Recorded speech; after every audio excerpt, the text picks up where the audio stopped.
Hello and welcome to the Armenian News Network Groong Week in Review. This show was recorded on Monday, October 25, 2021. I'm Asbed Bedrossian, and together with Hovik Manucharyan, this week we're going to talk about the following major topics. Yerevan's positive messages, opposition going back to the street rallies, ruling party setbacks in local elections, Vano Siradeghyan dies. And today we have with us Tevan Poghosyan to talk about these issues. Tevan is president of the International Center for Human Development. Mr. Poghosyan was an MP in the National Assembly between 2012 and 2017 from the Heritage Party. And from 1997 to 1999, he served as Nagorno-Karabakh's Public Affairs Office Director in Washington, D.C.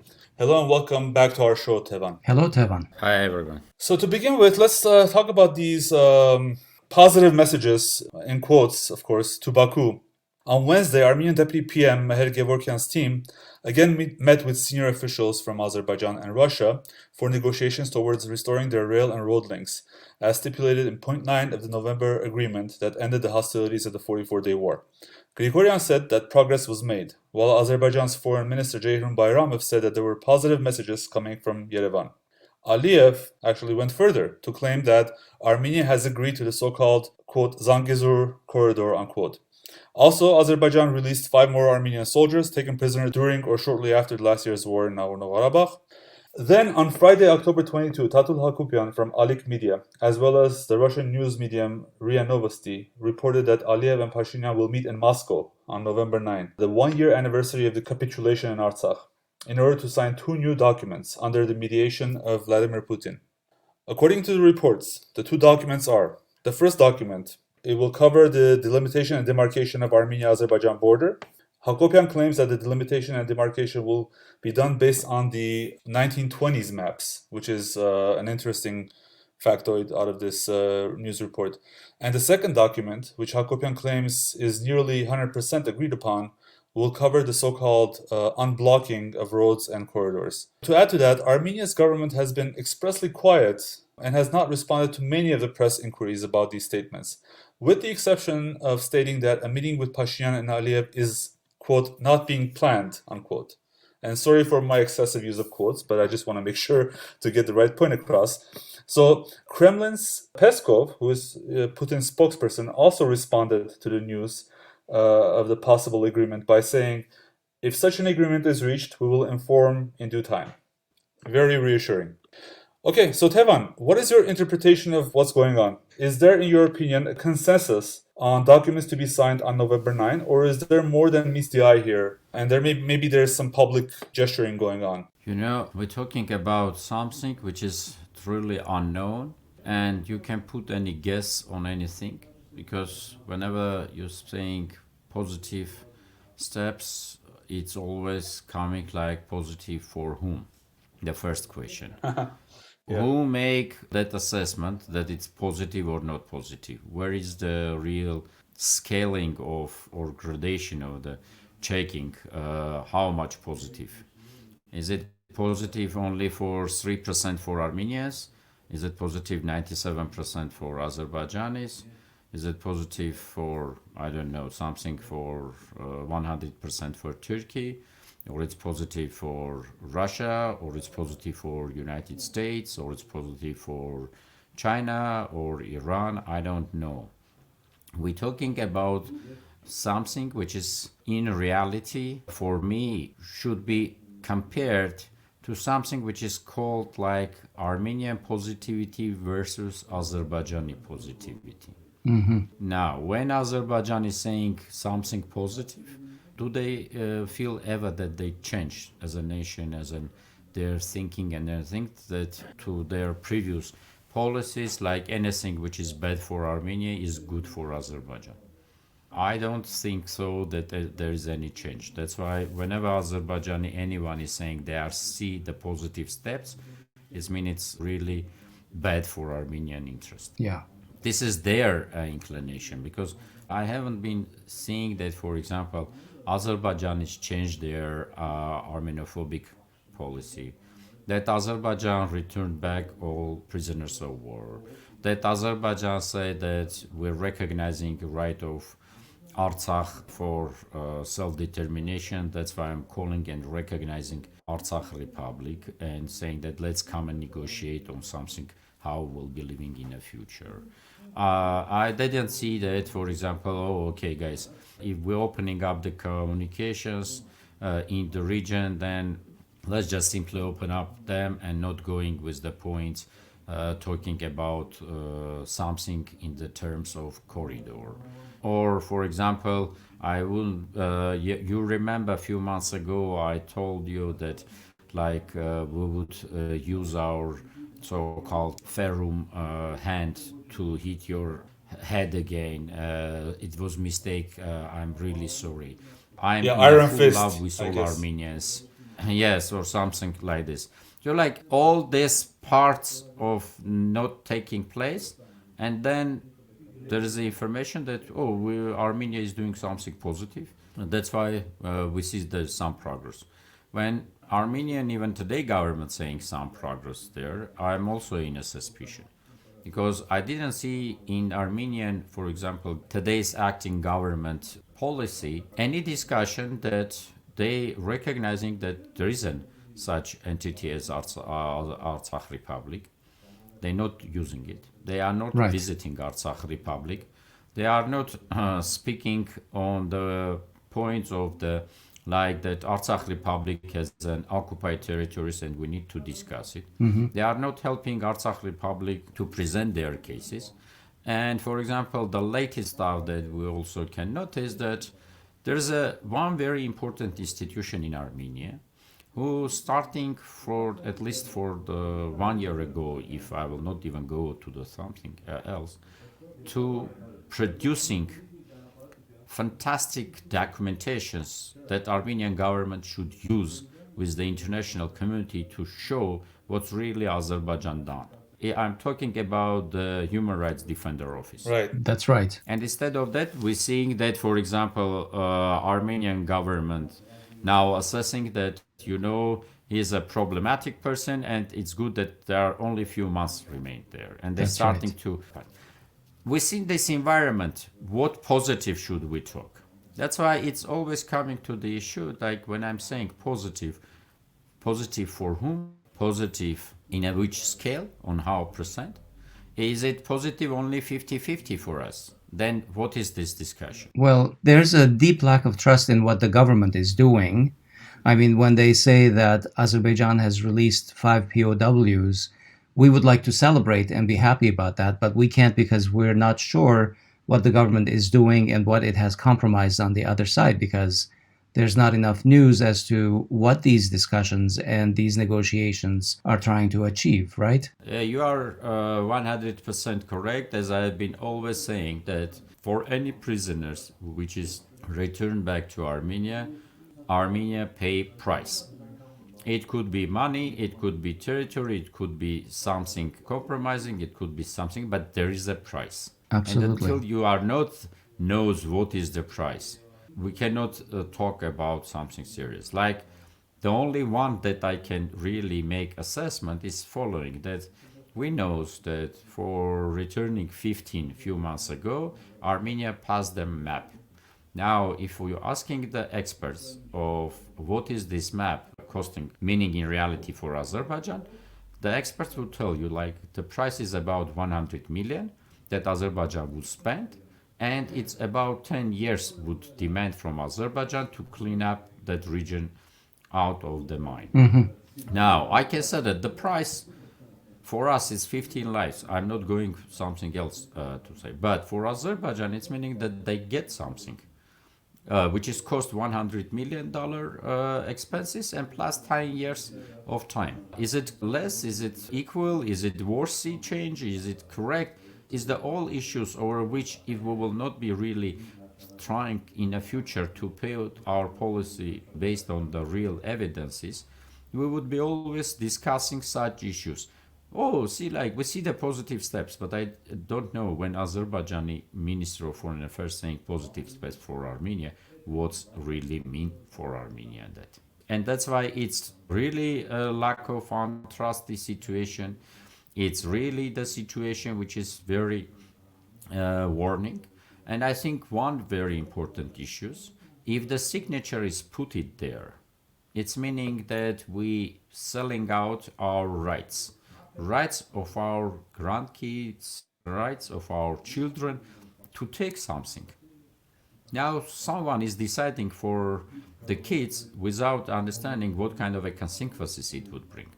For example, if I'm opening up my diplomatic relationship with the country which is enemy, has been really enemy and previously keep with the enemy with this, I need to be ready for that. I need to take proper legal kind of a documentations. I need to accept proper laws. I need to defend myself, not for at least trying not to allow that the enemy country would exercise its enemy policy against me. Right. Do we heard that we done any changes in our Armenian legal system before talking about let's open up the regional communication?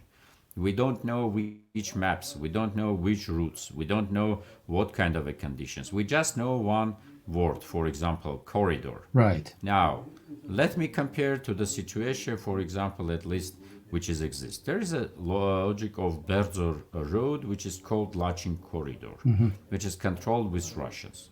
And for example, I perfectly know that some diasporan Armenians are not anymore able to travel because they are rejected permission to enter there. Now, was it good to have this corridor or not? How will be keeping our links with the diaspora? How it would help or how much it would hit to relationship between diaspora to think about Artsakh if they are not visiting, if their kids are not able to visit and see something by their own eyes. Now, do have Armenia have anything to use kind of a rights in corridor? This is something which is already exists. Now I would say that let's call it not corridor, but having the same situation.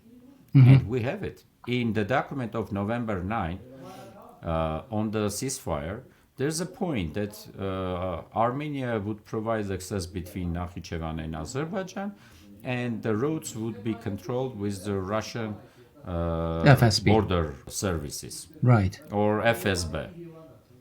I don't know anything more than after that to say that what is the content of this service.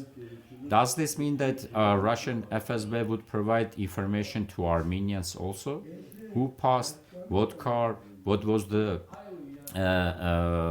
goods, names, content, and so on? Or maybe they would say that, guys, it's not your deal, it's our relationship. And we can say that, and the name is not corridor.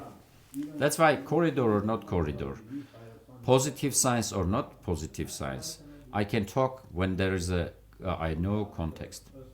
When I know what is there. Right. The other stuff is just simply names over which we are perfectly manipulated, and taking into the practice of 3-year manipulations by this today's acting government, we can say that I don't expect anything positive in reality.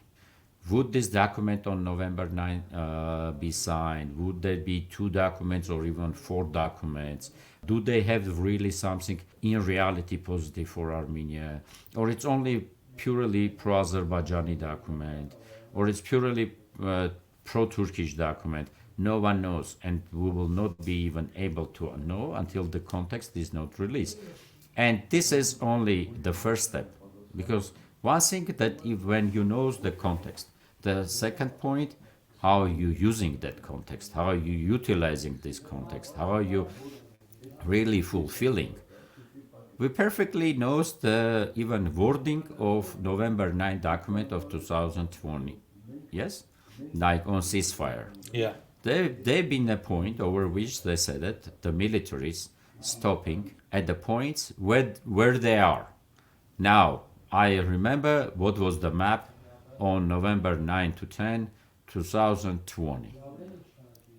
There is a 1 year past, and it should be the same points where the military forces should remain. Do we have that situation now? No. Or there not. was something on oral agreements. Okay, now what I can even say that after that, how it's fulfilled.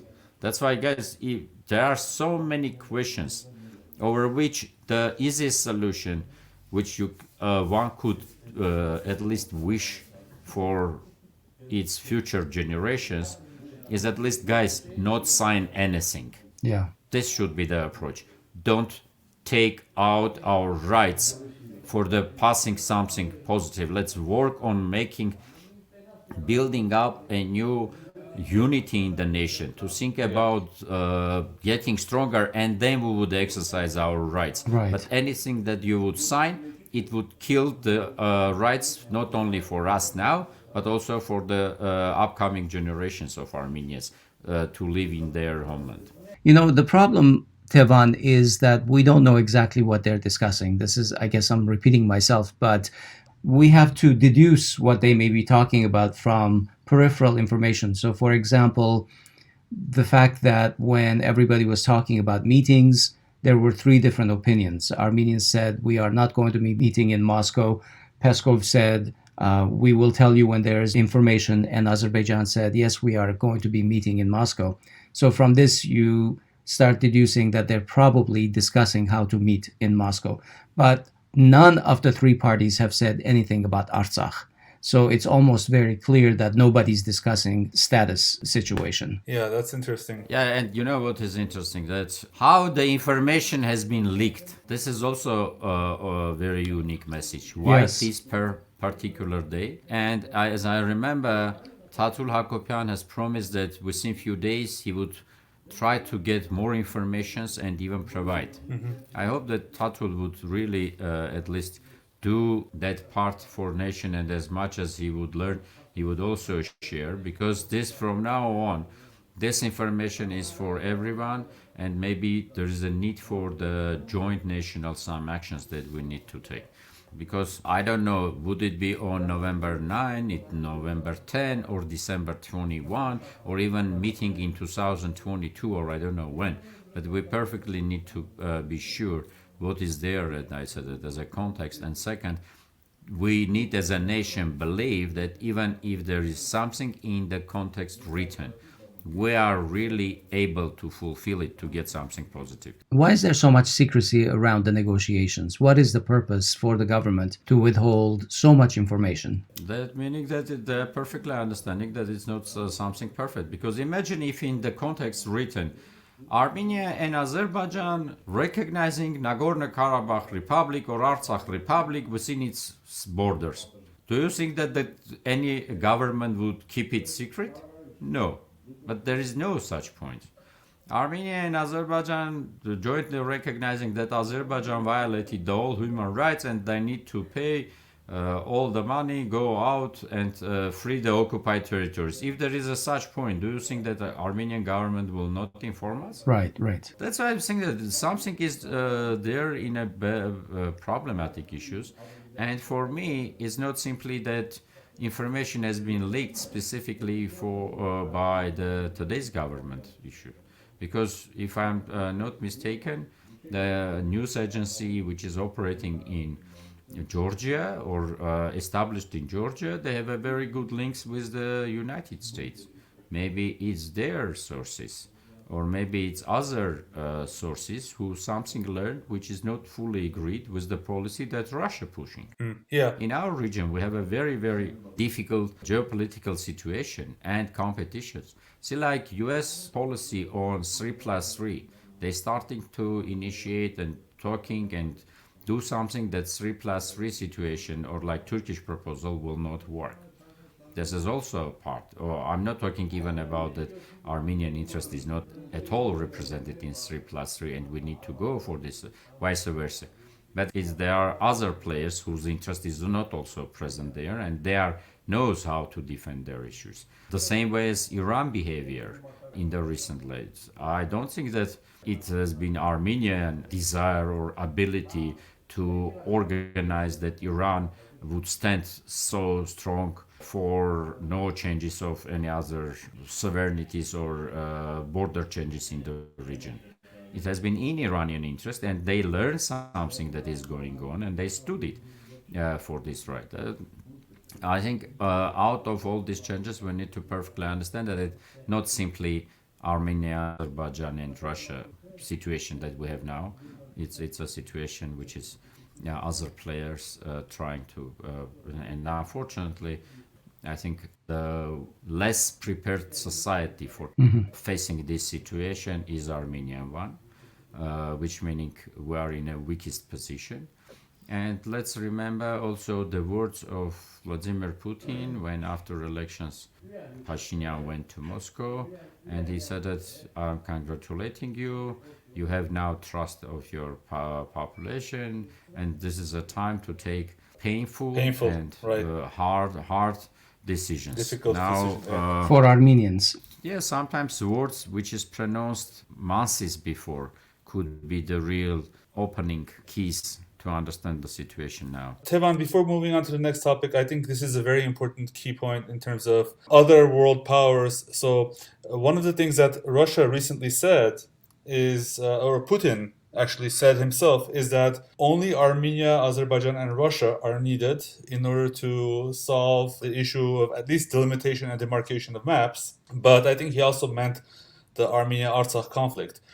Specifically, I think he was speaking at the Valdai Club, and in answer to a Iranian journalist, he said that Russia or the Russian General Staff holds maps from the Soviet times, which could be very helpful for determining how the border went during the Soviet times. And what's interesting is that Alik Media, which you already mentioned, just to be more detailed, Alik Media is controlled by Arsen Kharatyan, who used to be Pashinyan's advisor, chief advisor, I believe, and he is strongly believed to be, I guess, the voice of the West. He's from the Western-funded NGO community, and he has strong ties to the West, so he's believed to be the voice of the West. We need to perfectly understand that the strongest countries in the world, or established strong powers, they are perfectly knows how to push their interest. And definitely, yes, Russia has its own interest. Why we need to just simply accept them,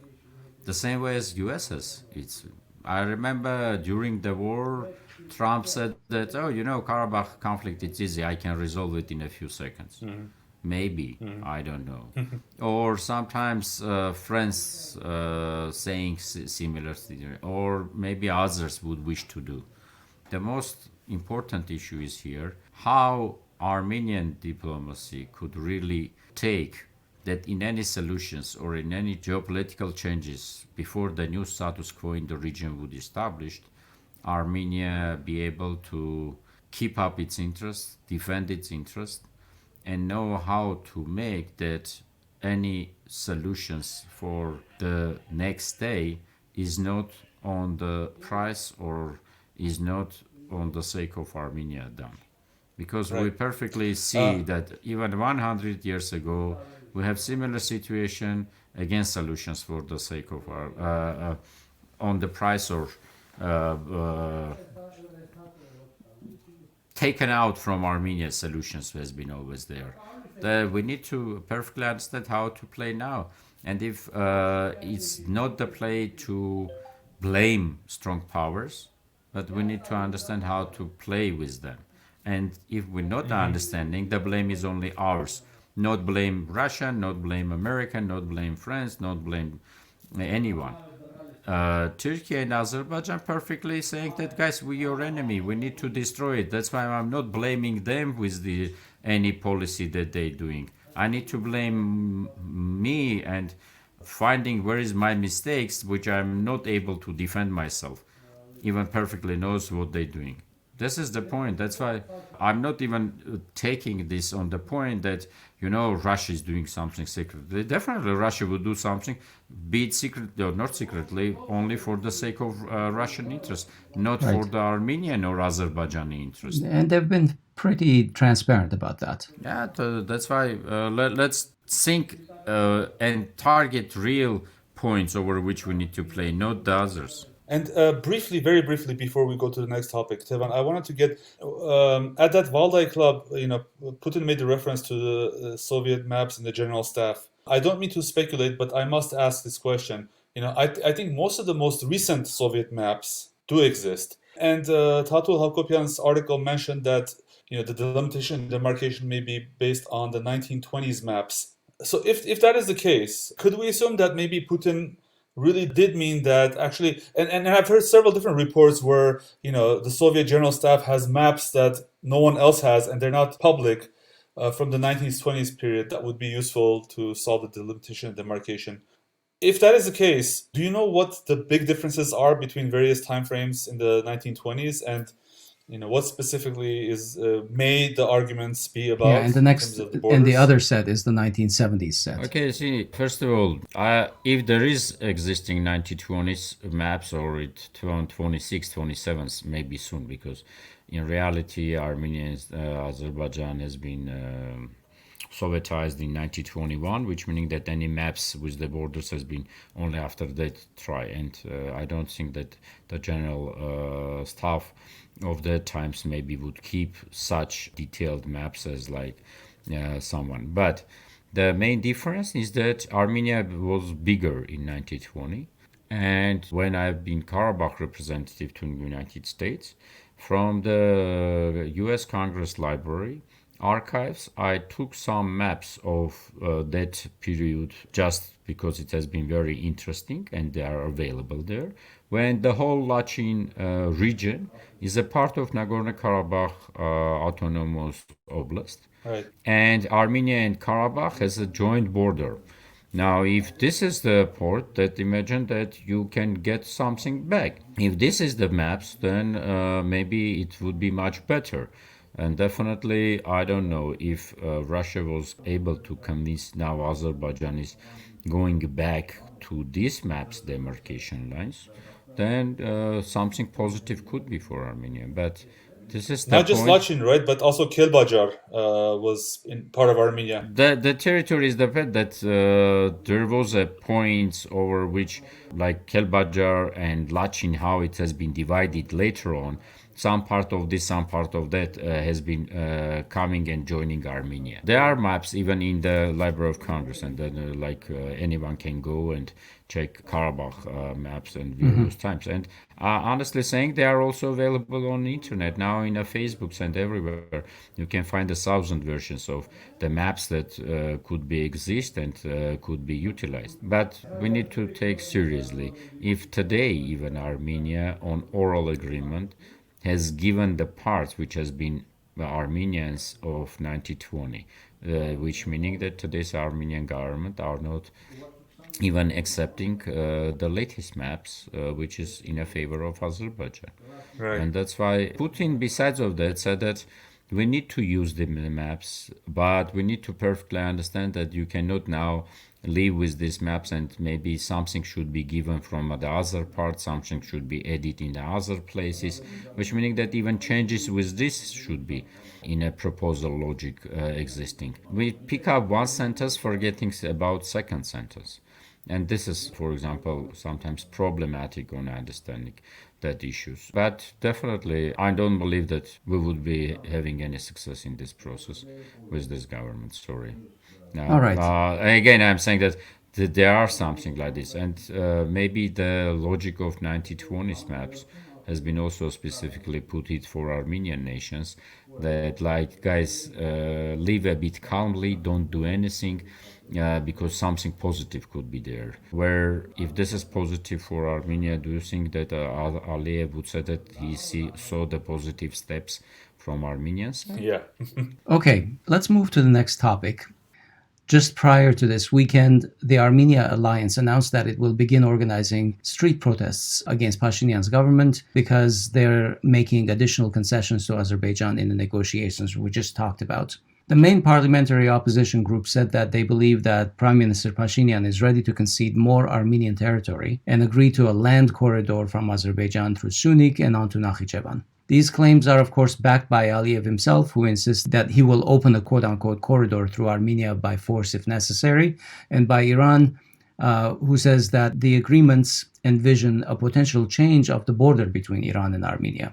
So these rallies are already pretty late in the game before the news about the potential Moscow agreement that we just mentioned a few minutes ago on November 9 or whenever they're going to happen. So when the Armenia Alliance clarified the date of the first protests as November 9 and 10, there was widespread accusations that the Armenian opposition is actually intent on allowing Pashinyan to sign these terrible agreements without actually trying to thwart the government. To be fair, Ishkhan Saatelyan, one of the leaders of the alliance, in one of his Facebook posts, had clarified that the alliance has sought these permissions to rally nearly 10 days ago. Tevan, what do you think about the criticism of the Armenia alliance, and what do you think about the effectiveness of these expected protests? Everything should be judged on the following, guys. Are we in a situation, if we will say that, guys, this is document bad for Armenian, then the whole Armenian nation would go to the street? I don't think so. Should opposition defend Armenian interests as they are understanding? Yes. Which means to have Armenian opposition in its hand. Parliamentary opposition. Do they have the possibilities to stop anything by initiating some actions in parliament? No. Okay, then do we having the other non-parliamentary oppositions? Do they have any institutional place to go and raise their voice and be assured that someone would hear them? No. No. Which meaning that, guys, we don't have any legal means besides of street movement. And that street movement should always has been used by the Armenian political culture, starting from 95, 96, and always in the election time and always in the Armenian political life. This is not something new. It's one of the instruments which anyone is trying to use. That's why they proposing they would try that the most important thing that the message that if something signed now and specifically with not being ready for many issues, it would be much better utilized by our enemies, and it would pave the roads towards Turkification of Armenia or Batumization or, I don't know, vilayatization on many issues until we are not ready for that, and they would utilize it better. That's why let's stop and not sign, be it on November 9 or November 10. This is the point over which that message is clear. How to do this, and would the Armenian nation will go to the street to demand it? I don't know, because elections June 20 shows that only 48% of people has been really caring about Armenian future, because participation in election, be it parliamentary or be it even local one, doesn't matter. It's a choice for the future. Yes, we're going to elect future government. We're going to elect future program. We're going to elect future actions that should become. Which meaning that about 800,000, yes, like about million people are not even caring. Now I don't know, do they caring about what's going on with any documentation to sign? If not, then what I can say? Yeah. But as an policy or as a strategy or as an try from opposition, it definitely should be there, because these people are concerned. These people are worried. These people are trying to do something. And as I will see, they giving interviews, they organizing roundtables, they applying for allowing to do the meetings. They talking about like the street pen. Anything is this is in the legal structure of the Armenia, and I don't know why people is concerned why these people is doing. They trying to do the best. The other things, how much we are really caring about our nation, and what is my attitude towards situation which I think now. That's why you can't blame them on anything. The other stuff is that should be there, and how I would be really taking and looking to the future into this situation. How I'm caring about my state. How I'm caring about my national state future from the point. Do I understand that I am as a citizen is a citizen of the state, or we just simply busy with like some our ethnic identity and saying that, guys, until there's something which is called the Republic of Armenia, it doesn't matter who is living there, it's enough for me? And I think it's not only them that need to raise. Well, how about the political part of the Armenian nation in diaspora? Why is then they are not really raised voices on these concerns? Because it's now everything public and the world is changed. We know anything which is happening in Armenia is also very well known in a few minutes in the whole diaspora. Of course. Well, of course, I agree that the opposition should be doing something about it. I'm just concerned about the level of effectiveness because after the 44-day war, there were widespread demonstrations. Before the June elections, there were demonstrations, but how effective have those been? The opposition is still powerless, even in the parliament. I hope so that some changes is there. As you can see, the elections in the local government has shown a bit different results. But yes, yeah, I don't know if it's enough. But at least how to check it, how effective. Until they didn't try, no one can guess that. I hope that they also learn lessons of previously done omissions and maybe mistakes, and hope so that they would take into account all the new possibilities and go with much correct way. Let's talk about those elections for a minute. Yeah. Speaking of the elections last Sunday, we covered it on our previous podcast, obviously. And the summary is that this was a setback for the civil contract, which suffered losses in three of the major towns, Gyumri, Goris, and Meghri. But since the election in our podcast, the government has been rounding up and jailing dozens of re-elected Goris Mayor Arush Arushanyan's supporters on charges of alleged bribery and vote buying. Arushanyan himself remains in jail since his arrest 3 months ago on pre-trial detention. Yet, he roundly defeated Civil Contract Party, getting over 60% of the vote in Goris.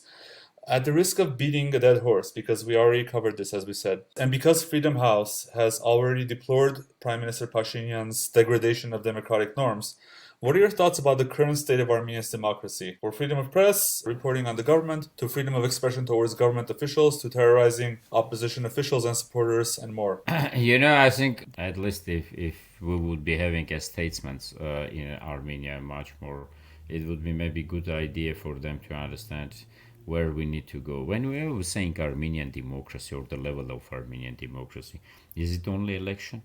How about the political culture of taking responsibilities for the outcomes? Is American democracy is only about election? Or, for example, if you promise something and you didn't feel, you're resigning by yourself. You're not even waiting until someone will come and kick you off. Do we seeing that how the human rights issues could be going on there? We're seeing that some organizations internationally, which previously used to speak or make a statement when, for example, one of the previous government guys has killed flu because the flu come and sit on his plate with the meal, saying that, they are violating the rights of animals. We think that how they are keeping silence, which meaning that it's also logical that politicization of many issues previously, which is not taking place now, is talking about different things. You doing once, allowing that today's government will violate the rules and laws, you're not raising issues, then they will do the next time. Now, should I only see that it's because of the today's personality on the chair of the prime minister, or because also the international community, many institutions didn't properly pay attention to the many violations that has been done starting from 2018? They allow him. They done it, and he is the product of this. It's very politicized situation. It seems like there's an international consensus that Armenia should lose to this war. And now they're keeping up this part. Because do we have a proper elections even last time? No. Now I'm just trying to take the two numbers of the same prince-stick, like Goris. How many voters was registered for the June 20 there, and how many registered was on the list for the local elections? Seems like the same city, same Goris, nothing else. But we have a difference even in the numbers there. Do we need to raise these issues? But again, I think that don't be strange with anything. Right. With what the ruling situation would be going on. And in reality, let me say that we don't have democracy. Democracy started much more from the value system, and the value system is following. We lost the war, we gone. We lost the battle, we gone. We not fulfill our promises, we gone. This is a political culture of democracy that should be developing. Tevan, Elections let me is just the clarify. instrument of something. Yes. Were you talking about the voter lists in Goris, for example, Yes, not being yes. consistent? Yes, yes. Plus the other things. And see, like, whatever the population should do, they done it. They went and voted. And we see the initial result. The all other stuff is doing other institutions, which is delegated authority. Yeah. Now the courts should take a decision. But judge is saying, no, Arush should sit in the jail. The police should not arrest the other guys if they don't have the evidence. Democracy is also that part, not only election part. The common people done their stuff. They went to election and prove it, that they can raise the voices. The all other institutions which is running by the government is not allowing it. And you can see the situation in Gyumri, how it's played, and we can see in many, many other places. Even such pro-government opposition, which is newly developed by the previous two ministers of social affairs from Karabakh and Armenia, they even has raised the voice that they are not recognizing, for example, election results in Tech. Even such pro-Nico person as Ionisyan raised his voice of what has been going on in Tech. Yeah. From Tech to Goris is only 15 to 20 minutes drive, which I meaning it's very close to each other, and which meaning it's very, very similar quality of people. Do you think that everything was perfect only in that? No, just the Goristis took their decision and went to this place. And this is the point over which we can say that now talking about democracy is even not really correct. Freedom of speech, if you were asking me, honestly saying, remember how it has been like after Facebook appeared, how it has been when the other social networks appeared. It's not anymore depend on the people in the government, doesn't it? In the search times, you can find many statuses of the people really criticizing easily, no problem. You can find the same now. With the media, similar situation. If at the beginning of 80s, yes, the whole media has been much more controlled with the previous wealthy people or people in the previous governments, then we have so many new media outlets operating now in Armenia that I don't even know who is belong to whom, and do the government now have much more in the numbers than the previous guys. Yeah. TV situations, honestly, it's always depend on the way, like if the people is really watching this TV, and social networks life is now really beaten up. Not many TV channels is really anyone is paying attention to sit down and to watch them anymore. I think trust in this media is a big issue right now. There is a natural some part which is coming to the logic of freedom of the speech, but it's also, if you notice, recently the government accepted the law over which we have even some international organizations criticizing them on criminalizing situation. And as you can go ask the people who has been already taken to police, do they feel the freedom of speech? The ones who has many cases, or the ones who has been called to go to visit police because of their some Facebook statuses. Right. Ask these people that question. I think they are the right people to answer. Moving on to our last topic, on October 15, Vano Siradeghyan passed away. He was one of the leaders of the movement to unite Nagorno-Karabakh with Armenia in 1990 as the Soviet Union fell. And later he was a member of the Armenian National Congress and became Minister of the Interior during the tenure of First President Levon Bedrossian.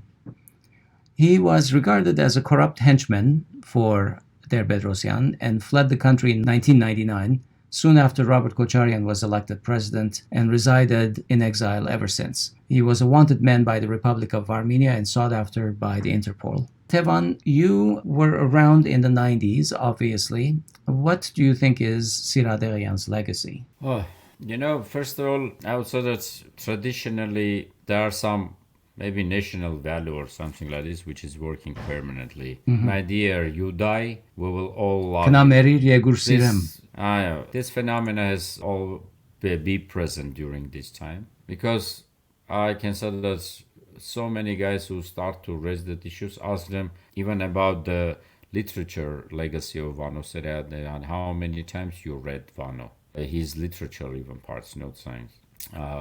On the political life, all our leaders of that period has the controversy on many issues. But the point here is the following. We as a nation, do we one day would learn to respect our heroes, to understand what part we can really use for the educating next generations, and do we perfectly understand how to bring the respect in a society that our heroes would not turn into anti-heroes. Yeah. Now, Vano Siradeghyan and all the guys from the Karabakh committee, they've been really national heroes, with the unifying nation, raising up, making stood up, bringing this burst to the national revive for Karabakh and Artsakh and also independence. But what was their behavior when they become state institution runners? Do they manage properly? And we as a nation perfectly understand that maybe Vano Siradeghyan shouldn't be ever appointed to any managerial position, but remain maybe as a psychological leader, motivator Right. for the other young generations go and stand there or something. I think maybe we would have a totally different Vano Yeah. Siradeghyan. Yeah. The same is reflecting to our military heroes. I think in reality, yes, Manuel Grigorian was done a lot of heroic stuff.